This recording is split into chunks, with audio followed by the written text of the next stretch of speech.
Bonjour à tous, rendez-vous ce mercredi sur l'hippodrome de Pau pour une nouvelle émission Quintet Flash et on a affaire à un Quintet Plus sur les obstacles évidemment à Pau, c'est du steeple, c'est le prix Alliance Agence Olivier Ournac, le prix Annie Hutton, c'est un handicap qui est sur le steeple pour des chevaux âgés de 5 ans et plus, un long parcours, celui des 4000 mètres, un lot assez intéressant dans le sens où on va retrouver des chevaux bien connus à ce niveau de la compétition. On va pouvoir se baser sur le dernier Quintet Plus qui s'est disputé justement sur ce parcours à Pau. Donc voilà, on va voir tout ça avec mon analyse pour essayer de dénicher les meilleures chances.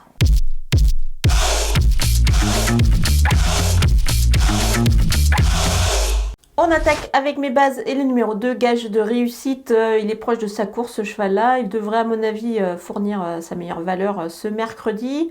Sur ce qu'il a déjà démontré précédemment, justement sur cette piste de Pau, je pense qu'il s'annonce redoutable ici, d'autant que la piste va un petit peu s'alléger, c'est-à-dire qu'elle sera quand même moins lourde que lors de la tentative précédente.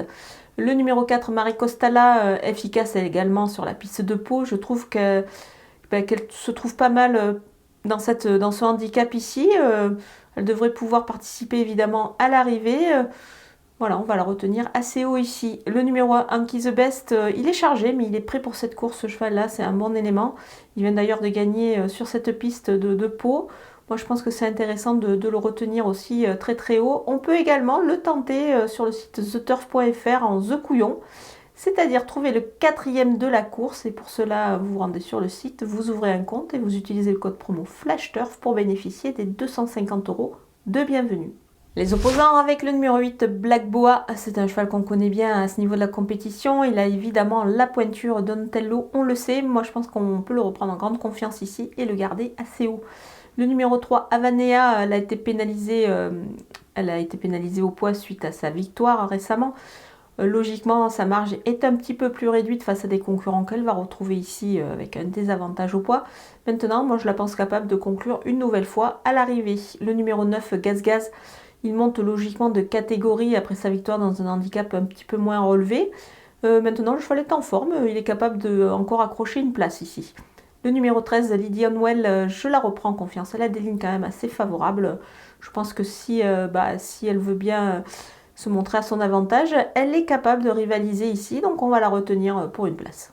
Mon coup de poker, c'est le numéro 6, Picalina. Elle n'a pas mal couru le dernier coup sur le steeple. Elle peut confirmer ici, je pense. C'est une bonne recrue, à mon avis, à ce niveau de la compétition des handicaps. Donc attention à elle. On poursuit avec les outsiders et le numéro 5, Sternkrantz. Il revient de Cannes où il avait participé au meeting sur la Côte d'Azur. Ça s'est plutôt bien passé pour lui. Il va se présenter ici avec un petit peu de fraîcheur. Alors pourquoi pas il peut accrocher un lot dans cette épreuve. Le numéro 11, Genesis As, il a chuté le dernier coup. Mais bon, il n'a pas une énorme marge au poids, donc on le verra plutôt en fin de combinaison dans cette catégorie. Le numéro 7, Iji, il a montré ses limites dernièrement dans cette catégorie également. Donc on l'envisagera plus en cas de défaillance des favoris. On ne peut pas totalement l'éliminer quand même, je pense. Le numéro 12, Lord Dragon, 5e de cette épreuve l'an passé. C'est pas la même donne cette année pour lui, donc on va plutôt le voir en retrait. Donc on peut quand même le retenir pour une petite place, il peut créer une petite surprise. On termine avec les délaissés et le numéro 14, Always Love You. Il monte de catégorie ici, ça me paraît un petit peu compliqué pour lui avant le coup. Le numéro 10, c'est Grâce de Dieu. C'est pas évident pour lui à cette valeur-là et dans cette catégorie-là des handicaps, donc je vais m'en passer. Voilà, on a passé en revue tous les partants de ce Quintet Plus palois. Je vous laisse avec ma sélection et mes conseils de jeu.